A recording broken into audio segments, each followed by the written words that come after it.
हम जब खिदमत में आते हैं, मिनिस्ट्री में आते हैं, जब यीशु मसीह हमें बुलाता है, तो खिदमत में आने के साथ साथ बहुत सारी बरकतें भी हमें मिलती हैं। बड़े लोग अप्रिशिएट भी करते हैं, और बीच में ही ऐसे लोग होते हैं जो मुखालफत करते हैं, और बीच में ही ऐसे लोग होते हैं जो जेलस फील करते हैं। बीच में ही ऐसे लोग होते हैं जो ये नहीं चाहते कि आप पुलपट पर जाएं, आप मस्बा पर जाएं, कलाम शेयर करें। आप क्यों खड़े हो गए हैं? मुझे मौका क्यों नहीं दिया गया? राइट? तुम ऐसा क्यों कर रहे हो? ऑपोजिशन, मुखालफत की जाती है। पहले भी ऐसे ही था और आज भी ऐसे ही है, और ये ऐसा ही होता रहेगा। मुखालफत, ऑपोजिशन जो है, होती है। ये हर चर्च का, हर घर का, हर खानदान का यही मसला है। सियासत, ऑपोजिशन जारी है। राइट? कोई किसी दूसरे को पसंद नहीं करता, बट समहाउ इट्स कंटिन्यू, और ऐसा ही चल रहा है और चलता रहेगा। लेकिन हमारे लिए एज अ ईमानदार होने के नाते से हमने इन सारी ऑपोजिशन से, इन सारी मुसीबतों से, इस सारी मुखालफत से हमने घबराना नहीं है, डट कर खड़े रहना है। और ये मुसीबतें और ये मुखालफत, ये ऑपोजिशन जो है, आपको दिलेर करती हैं, आपके दिमाग को खोल देती हैं। राइट? नहीं तो बंदा सुस्त होके बैठा रहता है। कोई मुखालफत ना करता हो तो तुसी भी ठंडे ठंडे लगे फिरदे हो। राइट? चलो, जो हो रहा है सही हो रहा है, करेक्शन भी नहीं होती। ठीक है? बंदा चालाक शायर नहीं होता। मैंने ऐसा देखा है, जेन बड़ी तेज काम करता है जब ऑपोजिशन होना शुरू हो जाती है ना। तो ये भी नंगदा नंगदा कह देना कि तू कलाम नहीं अज सही सुनाया, तो बंदा चौकस हो जाता, फिर कहता अगली बारी सही सुनावांगा। He comes with the more preparation. Dawood साहब ऐसे ही है। राइट? सो ये बहुत जरूरी है। लेकिन अपोजिशन को आपने ऐसे लेना है, मुखालफत को आपने ऐसे लेना है। ये नहीं कि अपना बीपी लो करके आपने घर बैठ जाना है। ठीक है? नहीं, मैं नहीं उन खिदमत करनी। बेबी क्रिश्चियन नहीं बन जाना। ठीक है? मैंने शायद ये टाइप ऑफ क्रिश्चियन पढ़ाए थे, बेबी क्रिश्चियन। ठीक है?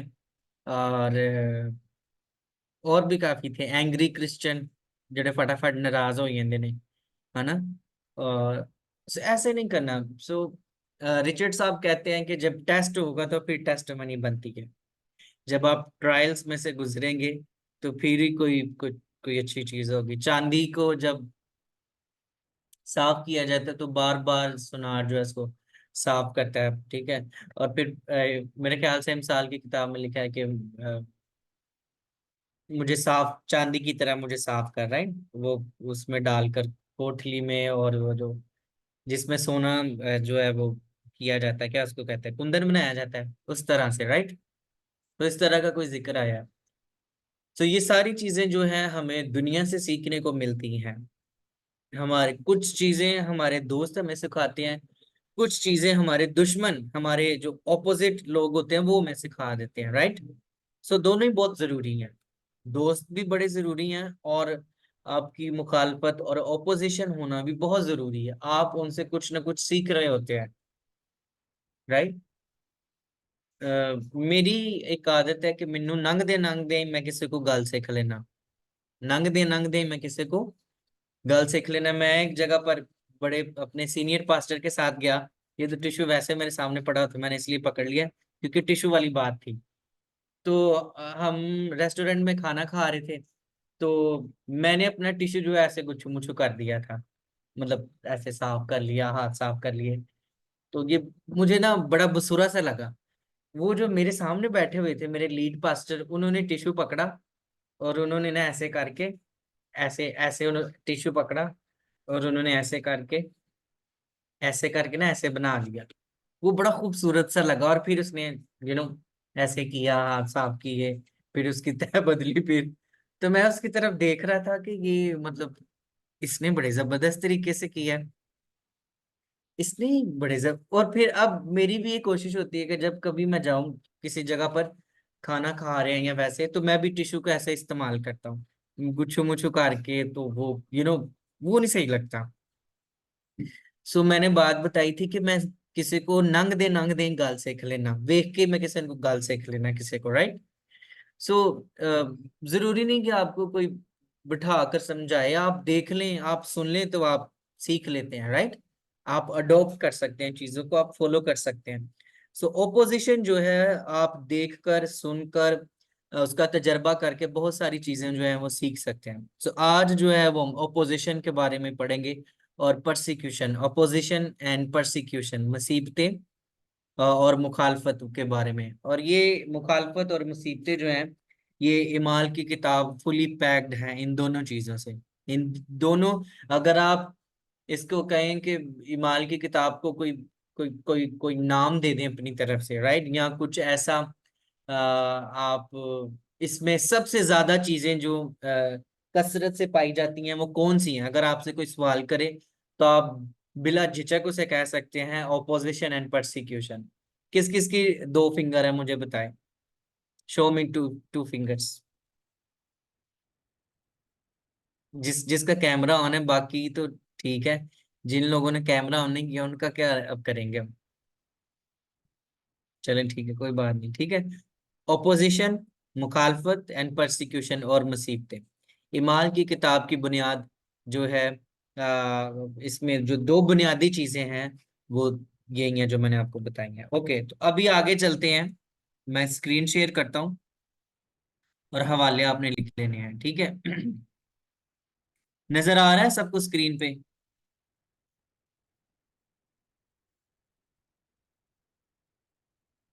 इमाल की किताब, 2 बाब 12 आयत से 13 आयत तक पढ़ते हैं, भला क्या लिखा है, ठीक है।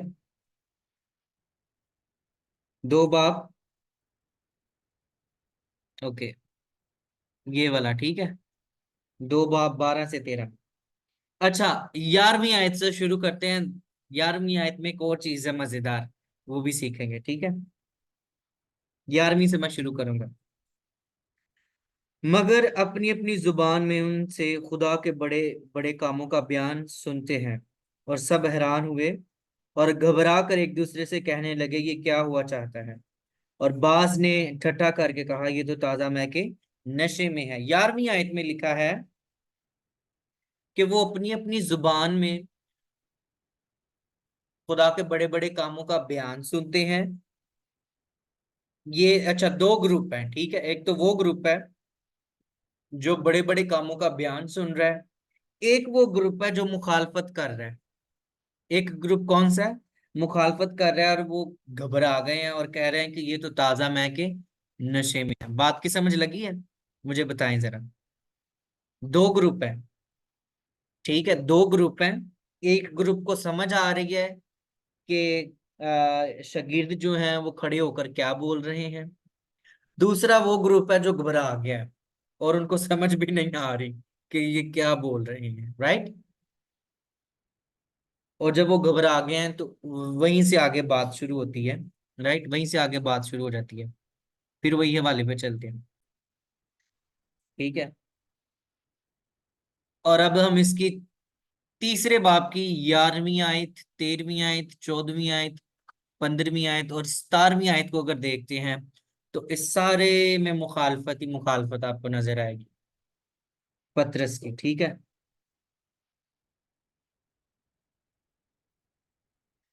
तीसरा बाब, 11वीं, पहली आयत से शुरू कर सकते हैं आप, ठीक है। 11वीं आयत से, जब वो पतरस और यूहन्ना को पकड़े हुए था, तो सब लोग घबरा तो सब लोग बहुत हैरान होकर उस बरामदा की तरफ जो सुलेमान का कहलाता है उनके पास दौड़े आए। पतरस ने ये देखकर लोगों से कहा, ए इस्राएलियों, इस पर तुम क्यों तजब करते हो, और हमें क्यों इस तरह देख रहे हो कि गोया हमने अपनी कुदरत या दीनदारी से इस शख्स को चलता फिरता कर दिया। अब्राहम और इसहाक और याकूब के खुदा, यानी हमारे बाप दादा के खुदा ने अपने खादम यीशु को जलाल दिया, जिसे तुमने पकड़वा दिया। और जब पिलातुस ने उसे छोड़ देने का कसद किया, तो तुमने उसके सामने उसका इनकार किया। तुमने उस कदूस और रास्तबाज का इनकार किया और दरख्वास्त की कि एक खूनी तुम्हारी खातिर छोड़ दिया जाए, मगर जिंदगी के मालिक को कत्ल किया जिससे खुदा ने मुर्दों में से जिलाया, उसके हम गवाह हैं। उसी के नाम ने उस ईमान के वसीले से जो इसके नाम पर है, इस शख्स को मजबूत किया जिसे तुम देखते हो और जानते हो। बेशक, तो ये सारी चीजों में, ये सारी वर्सेस में आपको इनकी मुखालफत नजर आएगी। उनको पकड़ लिया जाता है, एक दिन के लिए उनको बंद कर दिया जाता है, और यरूशलेम से बड़े बड़े लोग आ जाते हैं इनका फैसला करने के लिए, इनको देखने के लिए। ये सारी वर्सेस में आपको मिल जाएगा। चौथा बाब तीसरी, छठवीं, सातवीं, 15वीं और 17वीं आयत।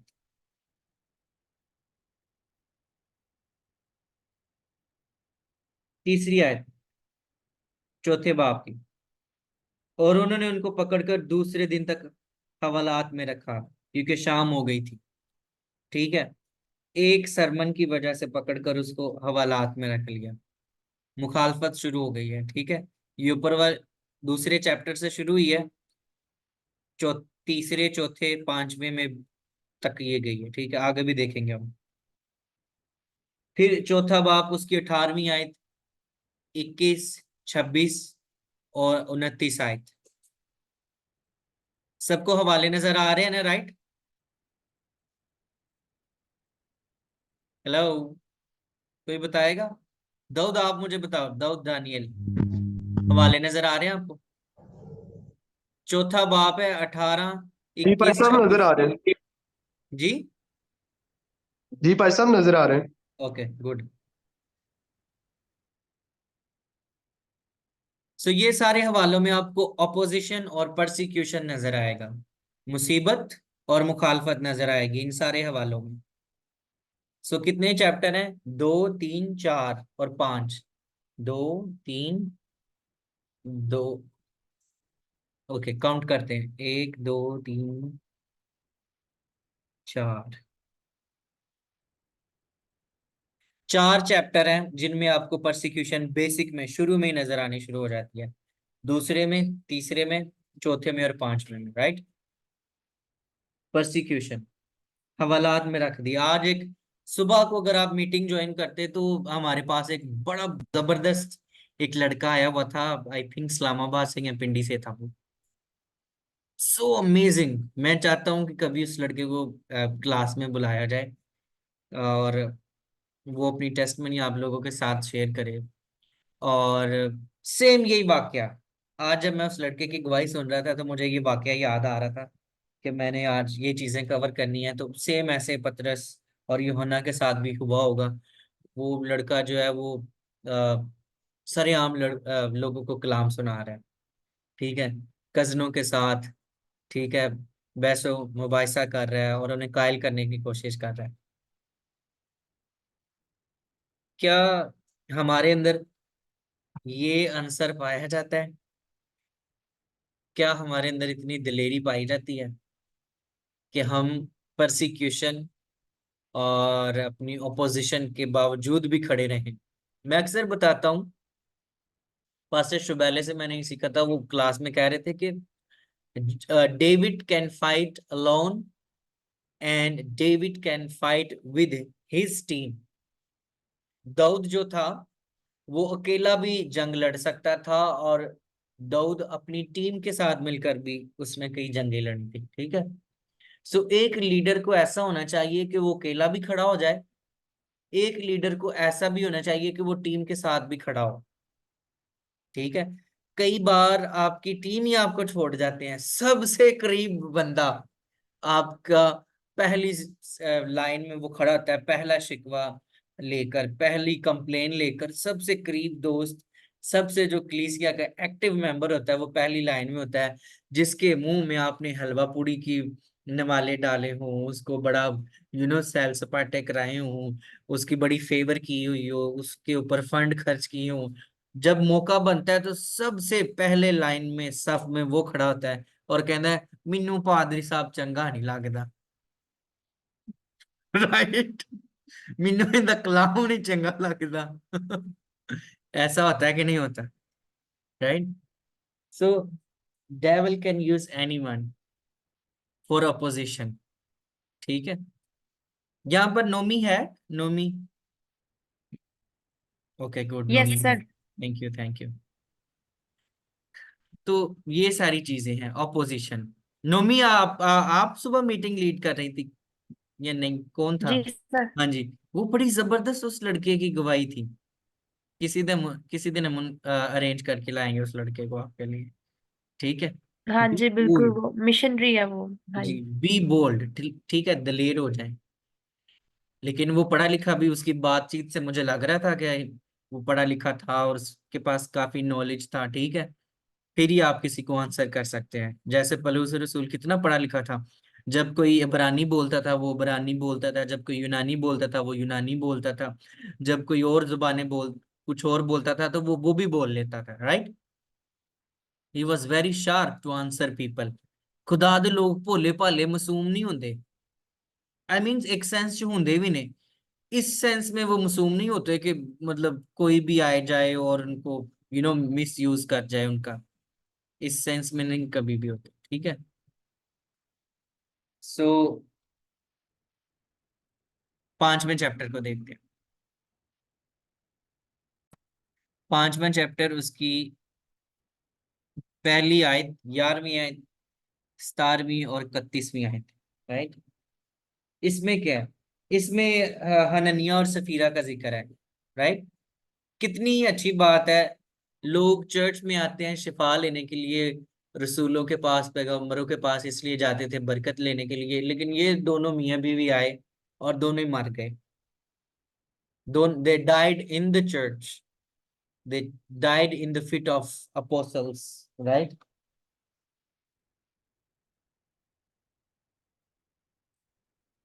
पहली से 11 आयत आपने पढ़नी है, ठीक है?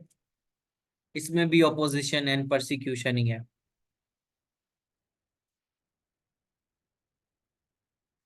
फिर 17वीं आयत में क्या लिखा है?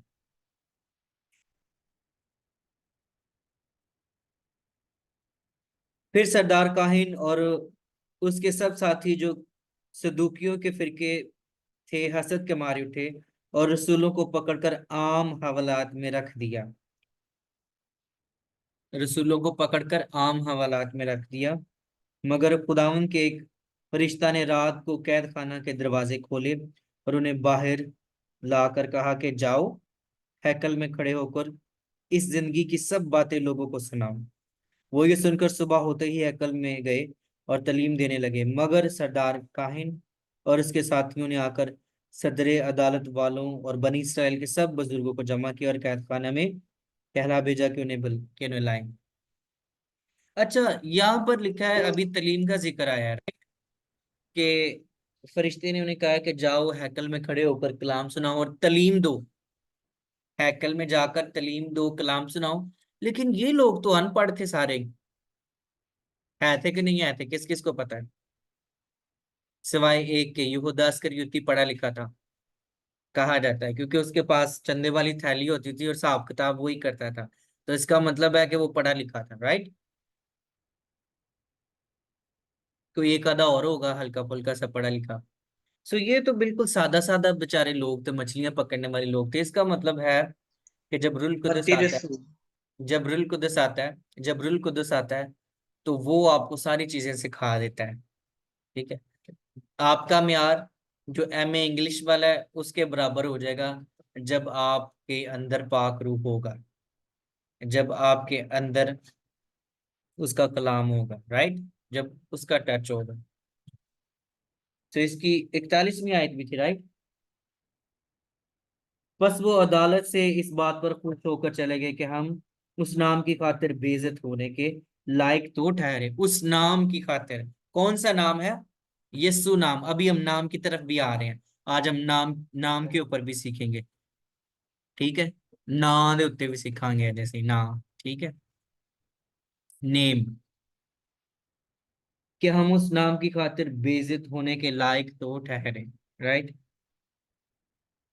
और वो हैकल में और घरों में हर रोज तालीम देने और इस बात की खुशखबरी सुनाने से कि यीशु ही मसीह है, बाज ना आए। रुकना नहीं है, अकना नहीं, थकना नहीं, चाकना नहीं, राइट? बाज नहीं आना, अकना नहीं, थकना नहीं और चकना नहीं, बाज नहीं आना मिशन से। गो गिव प्रेयर, इससे बाज नहीं आना, राइट। कलाम सुनाने से बाज नहीं आना। तो ये थी ऑपोजिशन। ये सारे हवाले मैंने आपको लिखवा दिए हैं, सिर्फ मैंने थोड़ा थोड़ा टच किया। अभी हम थोड़ा नेम की तरफ चलते हैं। नाम का जिक्र आया ना वहां पर कि हम यीशु के नाम की खातिर बेइज्जत होने के लायक तो ठहरे। हमारी इंसल्ट हुई है यीशु के नाम की वजह से, एंड वी आर हैप्पी। जब कोई आपकी इंसल्ट करता है तो आप हैप्पी होते हैं? अमन साहब, किसी ने आपकी इंसल्ट की हो तो आपने उसको दांत दिखाने शुरू कर दिए हो, हाँ, हंसना शुरू कर दिया आपने, नहीं ना हुआ? आप परेशान हो जाते हैं, डिस्करेज हो जाते हैं। ये इनर साइड जो है, अंदर वाली खुशी है, ठीक है, अंदरों खुश होता है बंदा, ठीक है, राइट। आगे चलते हैं, एक और चीज है, वो भी सीखते हैं।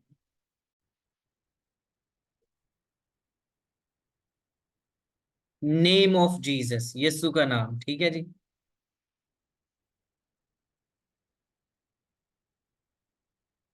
नेम ऑफ जीसस,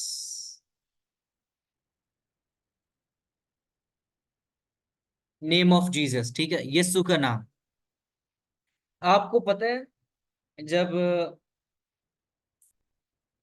तीसरे बाप को देखें जरा, तीसरे बाप में क्या लिखा हुआ है। पतरस और यूहन्ना दुआ के वक्त हैकल में जा रहे थे, तो एक लंगड़ा वहां पर बैठा हुआ था जो जन्म का लंगड़ा था। और लोग उसको लाकर हर रोज हैकल के दरवाजे के सामने बिठा देते थे।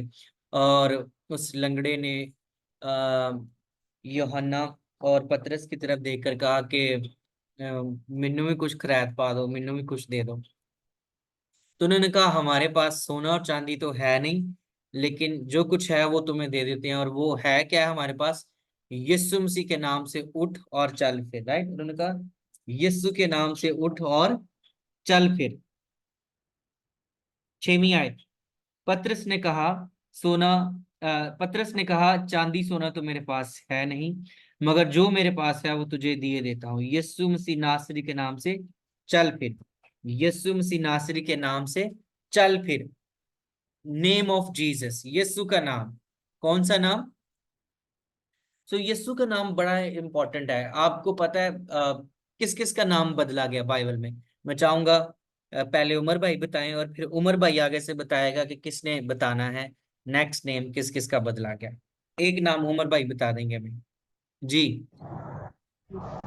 जी, अब्राहम का नाम बदला गया, अब्राहम से अब्राहम। ओके, अब आप किसी को पॉइंट आउट करें कि कौन बताएगा, तो फिर उससे पूछते हैं। मुझे स्क्रीन पे मेरा जो फर्स्ट नजर आ रहा है साजिद भट्टी। साजिद भाई, और किसका नाम बदला गया सा, बाइबल में? यूसुफ का। किसका? नहीं, पास्टर सर शमशाद यूसुफ साहब, का आप नहीं, आपने तीसरा जिससे पूछा नजर। जाए वही। साजिद भट्टी साहब, माइक खोल लें अपना।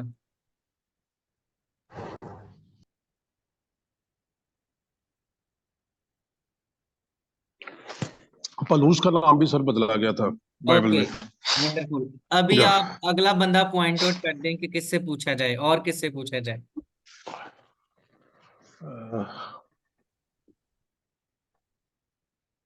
इधर दाऊद दानियल है भाई। कौन है? दाऊद दानियल। जी, दाऊद दानियल।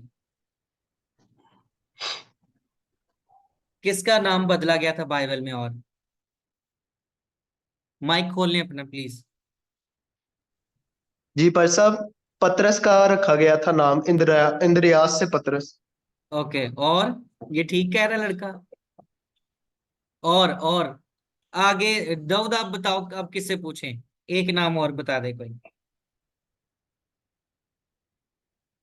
किससे पूछें? पॉइंट आउट करो किसी को, आप किससे पूछें? यहाँ पे सिस्टर करिश्मा है, उनसे पूछ।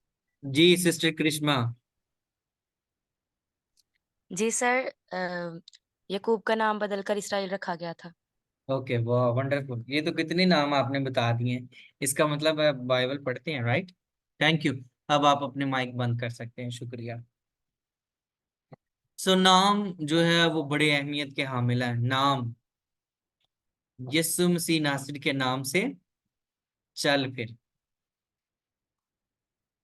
दानियल का नाम भी बदला गया था, राइट? अभी वो दानियल जो है वो लड़का था, उससे देखकर मेरे ज़हन में आया। सो यीशु सर मसीह सारी का नाम सारा रखा गया। यस, हाँ जी जी, थैंक यू। सो यीशु नाम, तो ग्रीक वर्ड जो है इसके लिए वो है अनोमा, ONOMA, अनोमा। और फिर हिब्रू वर्ड जो है वो है शमा, SHEMA, हिब्रू, इब्रानी। और इनका मतलब है नेचर, फितरत, ठीक है, करेक्टर, एट्रीब्यूट, सिफात, वर्क, ठीक है। इन दोनों लफ्जों का मतलब है कि काम, सिफात, करदार और फितरत, नेचर, ठीक है। तो जब उन्होंने ये कहा कि यीशु मसीह नासरी के नाम से चल फिर, तो इसका मतलब था कि यीशु मसीह का जो वो एट्रीब्यूट है, यीशु मसीह की जो वो खुसूसियात हैं, यीशु मसीह के अंदर जो ताकत है, जो पावर है, जो कुदरत है, यीशु मसीह का जो करदार है, उस करदार के वसीले से तो उठ खड़ा हो यीशु के नाम में। जो पावर, जो कुदरत उसके नाम में है, उसके वसीला से तो खड़ा हो जाए, राइट? जो नेचर यीशु के नाम में है, उस नाम से खड़ा हो जा। जो काम करने की कुदरत यीशु नाम में है, उस नाम से आज हम इस लंगड़े को हुक्म देते हैं कि खड़ा हो जाओ और चलना फिरना शुरू कर दे, राइट? कुछ लोगों को हुक्म तो दिया जाता है पर वो अ, चलना नहीं चाहते, वो लंगड़े ही रहना चाहते हैं, राइट?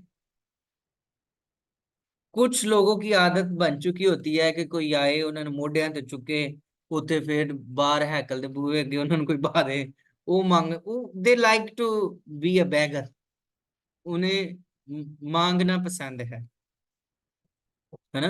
वो चलना नहीं चाहते, वो मोजज़े को रिसीव नहीं करना चाहते। वो यीशु मसीह की जो एट्रीब्यूट्स हैं, यीशु मसीह के जो काम है, यीशु मसीह का जो करेक्टर है, यीशु मसीह की जो नेचर है, उसको अपनी जिंदगी में कबूल नहीं करना चाहते। वो लंगड़े रहना चाहते हैं और बस बैठे रहना चाहते हैं, लेजी रहना चाहते हैं, कोई काम नहीं करना चाहते। लेकिन ये लंगड़े ने, जो जन्म से लंगड़ा था, उसने अपनी शिफा को रिसीव किया और आज उसे कुछ बढ़कर मिल गया, आज उसे कुछ बढ़कर मिल गया। पहले तो लोग लिखा है, पतरस ने कहा चांदी और सोना, इसका मतलब है ਐਵੇਂ ਨਹੀਂ ਸੀ, और ਬੂਹੇ ਦੇ ਅੱਗੇ ਬਹਿੰਦਾ, ਉਹਨੂੰ सोना चांदी मिलता सी जो बहता सी। अमन साहब, रोमिस रोमिस भाई, सोना और चांदी तो हमारे पास है नहीं, इसका मतलब है कि लोग सोना और चांदी देते थे, जिसकी वजह से उन्होंने कहा कि जो तू भालना पिया है, जो तू लभना पिया है, जिसकी तुम ख्वाहिश कर रहे हो, वो तो तेन मिल नहीं सकता, पर ਉਹਦੇ ਤੋਂ ਵੱਧ ਕੇ ਕੁਝ ਅਸੀਂ ਤੈਨੂੰ ਦੇ ਸਕਨੇ ਹਾਂ।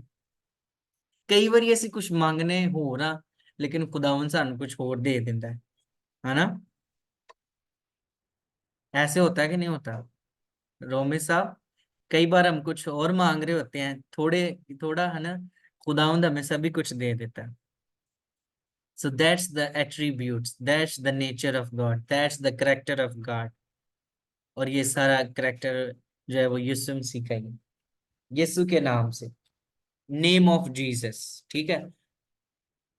आपका ये होमवर्क है कि आपने इमाल पहले बाब से लेकर 5 बाब तक 5 सफ़ों पर जो कुछ अब तक हमने सीखा है, अपने से आपने कुछ नहीं लिखना। जो वो ही नहीं कि मेरी सारी बातें आप लिख के ले आए, जो कुछ आपने सीखा है उसको अपने लफ्जों में लिख कर लाना है, 5 सफ़े। और जो जो ग्रुप का लीडर है, लाइक डेविड, दाऊद, डैनियल जो है, मैं इनसे पूछूंगा, पास्टर रोमिस से पूछूंगा, शमसा से पूछूंगा, और बाकी जो लोग हैं, लीडर्स जो हैं, ग्रुप लीडर्स, उनसे मैं पूछूंगा कि वो पेज कहाँ पर है, ठीक है? आप जो अकेले भी ज्वाइन करते हैं, आप वो भी सेंड कर सकते हैं। सो जल्दी से हवाले नोट कर लें कि और कौन से हवाले में यीशु का नाम आया है इसी किताब में। 3 बाब 6, 16, 13, 16, 18, 20, यीशु का नाम, यीशु मसीह, ये यीशु का नाम, यीशु मसीह नासरी लिखा होगा। चौथा बाब, दूसरी आयत, 7वीं आयत, 10, 12, 13, 18, 27, 30, 33। 5 बाब, 28, 30, 31। दोबारा रिपीट करता हूं मैं। यीशु का नाम यीशु मसीह। 3 बाब, 6, 16, 13, 16, 18, यानी इसका मतलब है 16 से 18, फिर 18 से 20। 4 बाब, 2, 7, 10, 12, 13, 18, 27, 30, 33। 5 बाब, 28, 30, 31। नेम ऑफ जीसस, यीशु का नाम। ठीक है, यीशु मसीह का नाम, नेम ऑफ जीसस। यीशु मसीह का नाम जो है वो ये हमें बचाता है। परसिक्यूशन और ऑपोजिशन आज हमने देखा है, फिर यीशु का नाम देखा है। ठीक है, परसिक्यूशन जैसे मैंने आपको पहले बताया, it helps you to grow emotionally और practically, skill wise, communicate wise, सब वाइज। ठीक है, ऑपोजिशन और परसिक्यूशन आपको और मुझे वाइज बनाते हैं, समझदार बनाते हैं, बोल्ड बनाते हैं। और यीशु का नाम जो है वो हमें ताकत और कुदरत और हिम्मत बख्शता है। यीशु ही के नाम से सब कुछ है, और कोई दूसरा नाम नहीं है। सो इन सारी चीजों पर आपने वर्क करके आना है, पहले बाब से लेकर 5वें बाब तक जो कुछ हमने सीखा अभी तक, उस पर होमवर्क करके आना है आपने। 5 सफ़े, हर चैप्टर में से 1 पेज। ठीक है, so thank you so much, God bless you. अगर आप में से कोई बात शेयर करना चाहता है, पूछना चाहता है, तो इस दुआ के बाद। खुदावंद यीशु मसीह नासरी के नाम से अब आप हम तेरे हुजूर में आते हैं, तेरे नाम को इज्जत और जलाल देते हैं। खुदावंद पाक खुदा, तेरा नाम जो पाक है, मुहीब है और कदूस है और एट्रीब्यूट्स वाला है, कुदरत वाला है। खुदावंद हमें फजल दे कि परसिक्यूशन में और अपोजिशन में खुदावंद हम साबित कदम रहे, मुसीबतों में, परेशानियों में खुदावंद हम खड़े रहे और तेरे नाम को इज्जत और जलाल मिले। यीशु के नाम से ये दुआ मांगते और पा लेते हैं, आमीन।